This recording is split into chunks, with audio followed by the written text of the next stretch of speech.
Hi guys, hi guys, hi guys, hi guys, hi guys, hi guys, hi guys. Even in saying hi guys, I'm trying to unpack how much of a twat I sound. Hi guys. I've been talking for a while about wanting to record something around mental health. It's been 5 months since I was diagnosed as bipolar type 2 and ADD. It's funny, you know, even as I say that, it feels like it's happening to someone else. If I cut back to 5 months ago and I think about the ways in which I was literally chopped down at the feet and unable to move, unable to speak, unable to do anything really. It's hard to kind of go back to that place, although it's not entirely impossible. I mean, it's a curious thing, this. There seem to be so many people who want to query everything.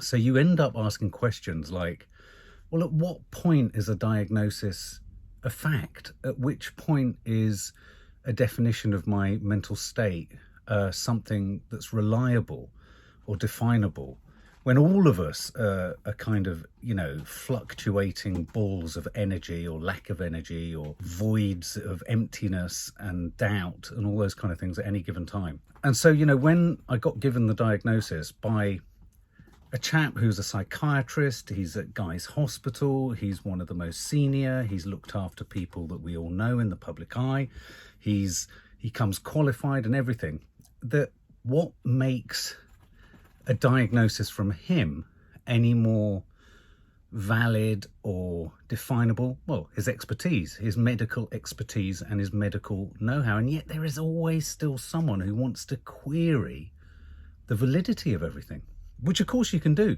It's very easy. I always use the analogy of when we used to make programs for the BBC and stuff like that. It's very easy for an executive producer to walk in and say, you should have done it like this, or you could have done it like this.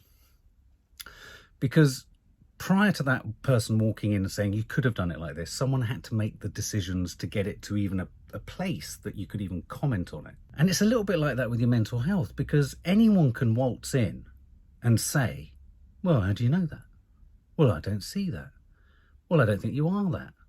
I mean, we can all say that about everything, but it doesn't mean anything. So what I'm driving at is, with any mental health condition, you meet and will meet, and I've met and will continue to meet people who want to challenge the idea of it, who don't believe it, who want to kind of almost try and make your mental health issues worse by almost trying to aggravate it by suggesting you're not it. Okay, so suffice it to say, I've been diagnosed as bipolar type 2 with ADD. Can't escape the fact, just as I've had to go into rehab for substance addiction and alcoholism. So, you know, one of the things that I've realized over time is the extent to which, and I know we've talked about it in passing on the vlogs and what have you, and in coffee moaning and all that kind of stuff, is the extent to which I've used substances to effectively mask, manage, hide, cover up, band-aid issues. You know, so many issues from your childhood, you can assign them to parents, you can assign them to experiences, you can assign them to all sorts of justified things. And it's not necessarily, when you assign them to those things, even necessarily the fault of the parents or the situations or anything.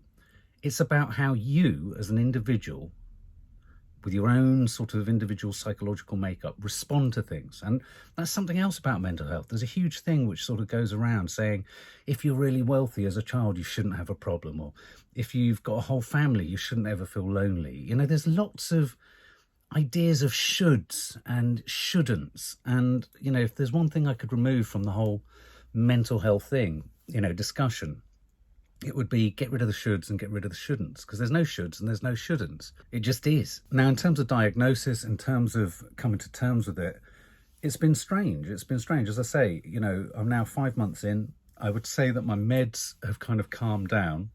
I'm, as you know, I'm on the, what's it called? I can never remember the bloody name. I'm on lamotrigine and apriprazole. The fact of the matter is, being on these drugs has for sure removed the intensity of feeling manic and removed the intensity of feeling down, and that's what they're designed to do. You know, what I would stress is that on occasions sometimes across the channel you will get a moment from me which is a little bit of the up thing, because I would never choose to turn the camera on when I was hitting an absolute down or a dark place or a, you know, and what I would say is there's almost a rhythm of every 4 to 5 weeks, regardless of the meds, there is a peak or a trough. Well, there's a trough for sure, and in the interim there are quite a few peaky moments. The peaky moments can sometimes, if I, you know, here's the thing, we are no one fixed thing. So sometimes I can feel a sense of mania, and in a sense it kind of ties in with the ADD. I have a lot of rapid thoughts, I have a lot of rapid behavioral things that are going on. I like making people laugh, I like keeping it going, and that verges on really fucking annoying and frustrating. That's when I aggravate people. But sometimes when I'm in that mode, that's a mode that I like to turn on the camera, or I'm up for talking, or I'm up for sharing, or I'm up for vlogging, or whatever it is that we're doing. And I like that because my brain is firing, it's firing, it's firing. But equally, there's an exhaustion that kicks in, and that's usually the point at which I turn the camera off. I mean, even now my brain is ricocheting all over the place. You know, I feel okay today, but when I don't feel okay, the last thing I'm going to do is turn a camera on. So for any of those sort of clever observers who say, oh, well, I don't see your downs. Well, you know what? Take a closer look at some of the coffee mornings, and I think some of you guys who follow the channel a lot, you'll see when there's something not quite right. The lows that I feel, they still come, but they don't incapacitate me. And one of the weird and interesting things that the psychiatrist did say about my diagnosis was that over the years, you know, I've used many different forms of emotional management, if you like. And his point on it is that a lot of men and women, they exhaust all of those skills and all of those tactics and all of those substances or behaviors that kind of allow you to mask, manage, and get through. You know, whether it be substance abuse, whether it be behavioral attitudes or activities, whether it be working too hard, whether it be exercising too hard, having too much sex, whatever it is, there are many, many different things. And I've done all of them. It's called cross-addicting. And this is where I get really interested in why I want to go into the field of addiction and alcoholism psychotherapy, because it's no wonder that when you have these sort of manias and these highs and lows, and when you're trying to manage and try and really, what you're trying to do as a human being with bipolar, I feel, is you're trying to steer a steady ship. You're not actively wanting to be high, and you're not actively wanting to be low. You're taken there. And then when you're taken low, although it's something that's going on in here, you attach that lowness to everything in your life. So if you feel, you know, I'm naturally inclined to wondering what the bloody point of life is. So when I hit a low, all of those feelings and all of those thoughts and all of those fears get amplified and they become larger. When I'm up, there's no one more positive than me. And you know what? Most of my friends, when I was drinking, when I had my drinking problem, what have you, most people who knew me would say, and still do, but you're so upbeat, but you're so up, you're so this. And I am, because that's what I present to them. And that's what I want to present to the world, is the up bit, because actually I want to entertain, I want to be fun, I want to help, I want to suggest, I want to enthuse, all those kind of things. But when I'm down, although it's a brain-induced downness, because bipolar sits on the epileptic spectrum, never knew that until I was diagnosed. ADD is about a sort of frantic inability to, yes, it's about being, you know, messy and spiraling off and ricocheting around everywhere, but I have like a gazillion ideas every day. Most of them are shit, some of them are all right, but those ideas are constantly, it's like someone's opening a set of filing cabinets in my head every day, every minute, all the time. And that's really hard. And sometimes it creates that noise in your head. And with that noise in your head, you can see how you can hit a high because you feel like there's so much potential energy, kinetic energy, and then you exhaust yourself and you hit a low. And the low is also attached to the fact that no one in any realistic sense could deliver on all those ideas, and then you sabotage yourself and beat yourself up because you can't realize them because you've hit a low, and then you hit a, you know. And so substance abuse gets, you know, so I'm interested in the way in which substance abuse, behavioral abuse, self-sabotaging behavior ties in with trying to manage something that is beyond our ability really to manage. And yeah, you know, I've talked before about taking medicine and drugs for depression in the past. And, you know, I took I've forgotten what they're bloody called, you know, serotonin, you know, the serotonin inhibitors. I've taken those in the past. Citalopram, you know, things like citalopram. They worked for a bit, but then didn't work. They kind of just left me feeling numb and cloudy and clouded and foggy and I don't feel that. I do sometimes feel completely sort of present, but not present enough. But yeah, no, I just wanted to kind of talk to you and just share with you that, you know, the feeling that you're defined by your illness. We've talked about this before.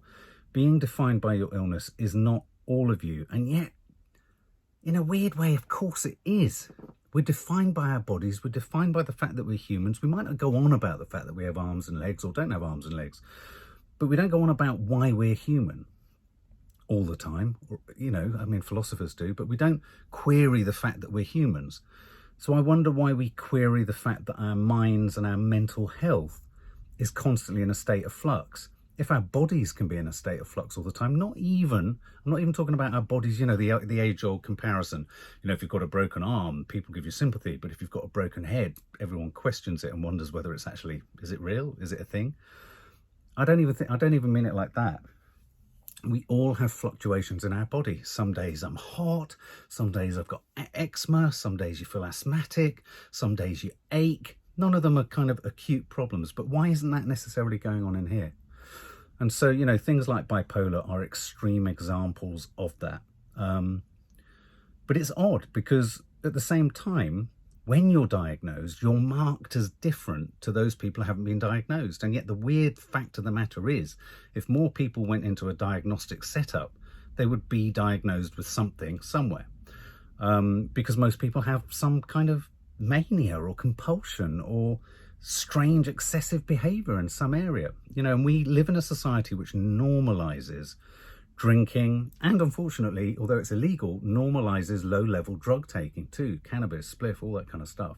Cocaine, middle-class cocaine use. Forget, it's the chattering classes are taking so much cocaine, and all of that is, in its own way, a way for those people to manage unmanageable feelings and unmanageable spikes and troughs in their own lives. And so at first I didn't want to be diagnosed. I don't want to be just my diagnosis. I want to be more than my diagnosis. But then at the same time, I'm blessedly relieved that I've been diagnosed. So separate to this, I'm going to do another film where I've pulled together all of your comments that you left on the community page. I'm going to read some through. I'm not going to read them in totality, but I am going to read some of them through and share some thoughts on some of the things that come up.